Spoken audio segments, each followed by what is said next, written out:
Qualche esercente è già venuto a confessarmi che qualora fossero confermati questi limiti, quindi divieto di ombrelloni, ridimensionamento dei plateatici eccetera, è destinato a chiudere l'attività. Contro di noi un accanimento inspiegabile, questo l'umore dei gestori dei bar e dei ristoranti del centro storico di Padova dopo la comunicazione da parte della soprintendenza di nuove direttive sui plateatici. Basta ombrelloni, riduzione di sedie e tavoli che mettono in difficoltà circa 80 attività. Norme che sono state approvate anche da Italia Nostra. I gestori si stanno preparando all'incontro con i comuni il prossimo mercoledì, ma non nascondono la preoccupazione. Attaccati da più fronti, chiedono di non essere considerati diversamente dagli ambulanti che affollano le piazze con le bancarelle e spesso con i camion lasciano chiazze di olio sulle piazze storiche. Come mai tutti si scagliano contro gli esercenti per, ad esempio, gli ombrelloni, quando invece in realtà abbiamo altre attività economiche, quindi appunto gli ambulanti, che sono sulla stessa piazza per più ore con ombrelloni, con tende anche più impattanti sia dal punto di vista dei metri quadri che anche dal punto di vista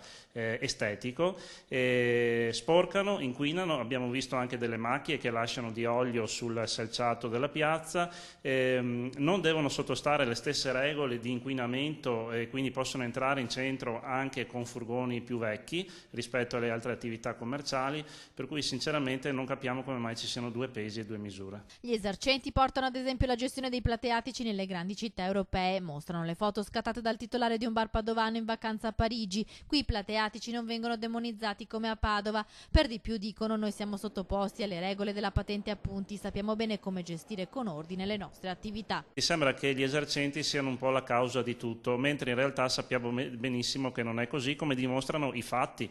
Non è certo collocare un tavolino, una sedia, un ombrellone che deturpa o rovina un paesaggio o un bene architettonico. Non è certo la presenza dei plateatici o dei bar che causano il degrado, anzi spesso e volentieri è vero il contrario, nel senso che dove non ci sono pubblici esercizi, vedasi zona Portello ad esempio, c'è invece l'abbandono a giovani, giovanissimi ma anche meno giovani che fumano, si drogano, si spacciano, abusano di alcol e con tutte le conseguenze del caso, come ben sanno purtroppo i residenti di determinate zone della città.